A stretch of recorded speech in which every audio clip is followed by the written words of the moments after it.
All right, everybody, welcome back. Finally, it's been a few weeks, days that I haven't really made any videos. Um, I got coronavirus.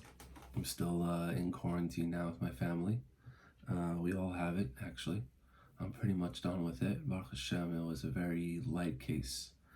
Just had fever for like a day and just a cough, but it just like knocks you out, Really weird.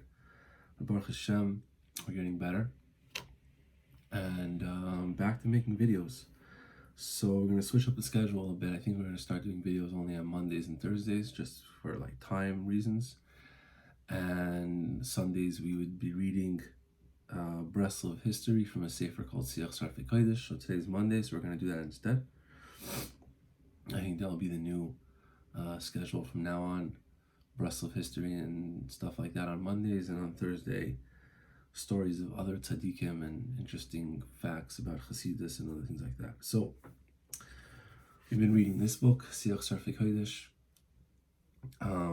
which is all about Breslov and stories. And we've been talking about Rav Nosson, who was the main student of Rabbi Nachman, for the last few videos of this. So we're just going to keep on going. All right.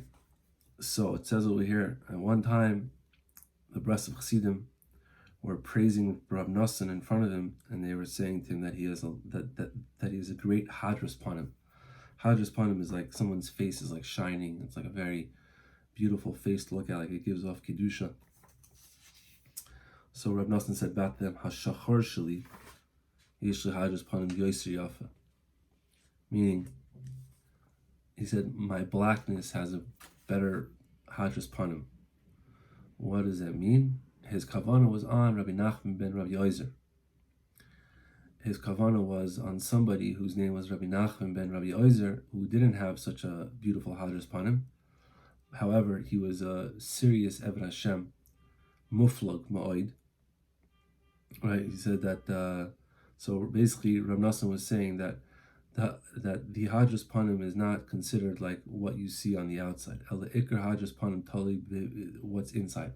Just because a person has a beautiful face and has a kedusha dika face doesn't mean. But really, ikar is on what's the inside, what's going on in somebody's mind, what's going on in somebody's soul. That's the real stuff. It says, because like it says in the pasuk in Shmuel Aleph, it says a man sees with his eyes, but Hashem sees inside somebody's heart. So that's the ikr. The ikr is the heart. Okay, another piece. Rav Nosson said, I can say an explanation on the hardest Maram Shif. The Maram Shif was a parish written on the Gemara, right? But I can't say a parish on a person, right? Because it's very hard to know exactly what a person is going through. The ikr is a leiv nishbar, a broken heart. And how could anybody know what somebody else's broken heart is like? So that's why he's saying that you can't really make a parish on somebody else. Rav Nosson said, today, when they talk about Rav Zusha of Anapoli, they call him B'Shem HaRebbi Rabbi Zusha. Ulam Pam, but there was a time when they used to call him Hamalamed HaMeshuga. They're Meshuganer Melamed, the crazy teacher. And the kavanah of what he's saying over here is that all the people that are serious Hireim and Ksherim, people who are like doing it for real, they are like Meshugayim in the eyes of the regular people. Right? Like you see a crazy guy, guys like doing crazy Avodah Hashem, like, hey, like whatever, you don't have to go that crazy, But I'm not saying that the real deal, they look like Meshugayim to everybody else. And there are some people say that actually it wasn't Rav Zusha that they called the crazy Milamid, it was rather Rabbi Pinchas of Koretz that they would call this. And also they sometimes called Rabbi Pinchas of Koretz the Bacher HaCherish, their Shtumer Bacher, the deaf Bacher, because he made himself like he was deaf and blind. and he wouldn't talk va'asik ba'avodas Hashem ad moed, and all he did was serve Hashem. So that's also pretty crazy. Rav Nosson says about the machlokes that was on Rabbi Nachman. He said that Hashem is going to finish it and win for us, of course, but I don't really know how. Ubein Anash, and by the other Chassidim, there was a Nusach Acheres Sha'amar that the Makkah Tispoitis Vitibaka, that the hitting, the people who hit us are going to explode and break, but I'm not sure exactly how. Meaning that at the end, the machlokes is going to burn out. The machlokes that's on Rabbi Nachman. One time, Rav Nosson invited Rabbi Abdullah, the rich person, that he should come with him and be with him for Yom Kippur. Right?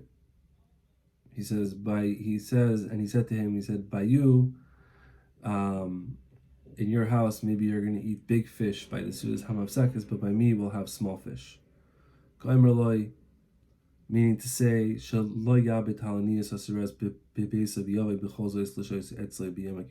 don't worry. Basically saying to him, like, I know it's not going to be the most comfortable for you to be by me for Yom Kippur, because I'm not as rich as you, and we're going to have small fish, but it's still worth it for you to come to be with me for Yom Kippur. One time, one of the Breslov Chassidim came to Rav Nosson, and he was telling him about a bitterness in his heart, certain problems he was having, that he had a son. His name was Hirsch. And he was very wild, very, very wild kid. And this guy was very, very poor. And his son Hirsch, who was wild, would go and he would damage people's properties and things like that. He would go and he would light the tails of certain animals on fire. He would burn them and just do a lot of crazy stuff that was causing a lot of stress for everybody, right? And he couldn't obviously pay for all these things, all these damages, right? So he asked Rav Nosson what he should do.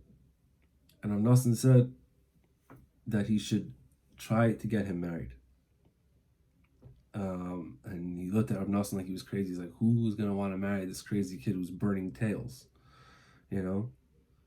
He said, who could it be? So Rav Nosson said, whoever it is, just find someone to take him for a cousin and marry. Hashem helped, and they gave a shidduch, another poor girl, and they got married right away. And right after they got married, his son changed completely. And he became a serious Eved Hashem, v'tzadik gadol moed. Ad shemei roiv chiba hayu anashim mechama yisoi hadoid halavan. They would call him the white uncle. I don't know why they called him the white uncle, but that's what they called him. And to this guy, so now he was known as Rabbi Hirsch. He had a son named Rabbi Nachman, who was the shamish in the klois in Uman. And also Rabbi Hirsch was very well liked by Rabbi Nachman Tolchiner. And the Chassidim and the Breslov Chassidim who knew this guy Rabbi Hirsch always used to say good stories about him. They would tell him, and they would say about his great avodas Hashem and different things like that. And his son Rabbi Nachman, who was the gabbai in the klois, who was a shamish in the klois in Uman, he was murdered in the city of Uman at the times of the parais of the Bolsheviks. Yimach Shemam. Okay. There are those that say that one time they were talking about the different nusachs between the Chassidim,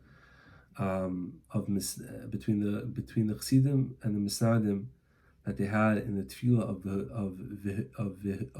of Vihu Rachum. Sorry, that they would say that we say on Mondays and Thursdays before we take out the Sefer Torah. And Rav Nosson said it's good to say both versions. And there's another that say that Rav Nosson was himself noig to say both versions. And even though he said that even though he says both of them, and even though he says these two versions of this tefillah, which is talks about a lot about a person, a lot about tshuva and everything like that, Rav Nosson was still not able to quiet the brokenness of his heart, even with this. Rav Nosson was always davening, man. Always davening, always praying, always trying. It's wild. It says over here that Rav Nosson was knowing to come and to visit the Anash that lived in the city of Kremenchuk, who were like Rabbi Ephraim ben Rav Naftali, who was a student of Rabbi Nachman, and other people. Ukishiyada Rabbi Ephraim, and when it was made known to Rabbi Ephraim that Rav Nosson was coming, he would already go out of the city to meet Rav Nosson on the way, right, to carry his bags or whatever. One time Rabbi Ephraim was late to help Rav Nosson, and Rav Nosson was carrying the suitcase himself. And afterwards, when Rabbi Ephraim came, he started apologizing in front of Rav Nosson that he was late to come, he couldn't help him. And Rav Nosson said, "Loi also klal bedalti davar kazeh shemoya choylim mitzarach levade l'seises mizvade."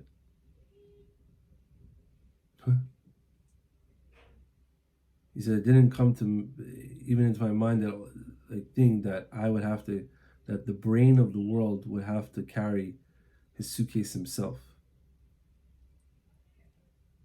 So I guess Rav Nosson was pretty happy that this guy used to carry his suitcase. It's pretty not like him, but interesting. Okay. Not really sure what that story means, but that's pretty wild.